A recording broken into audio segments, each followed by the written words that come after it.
Senator ताज हैदर साहब हमारे साथ मौजूद हैं। ताज हैदर साहब ने जो सीसीआई की मीटिंग और मरदमशुमारी के हवाले से भी बड़े संजीदा सवालात उठाए थे। ताज साहब, आज कुछ अचीव किया है? आप समझते हैं एक बतौर एक डेमोक्रेट, आप समझते हैं कि जब 5 साल की मुद्दत मुकम्मल हो रही है तो कुछ पिछले 16 महीने के अंदर इन जमातों ने अचीव भी किया है या सब कुछ खोया ही है?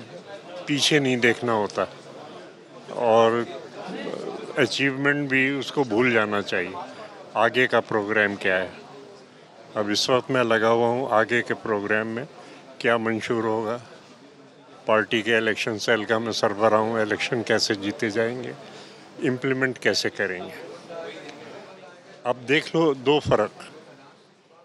यहाँ तो कानून बन रहे हैं, मतलब कल 127 पॉइंट का एजेंडा था, आज 90 पॉइंट का है। वहाँ पे रोज़ किसी न किसी प्रोजेक्ट को कंप्लीट करके और वहाँ रिबन कट रहे हैं। तो ये है कि जो चीज़ ग्राउंड पर नज़र आए चीज़ वही है।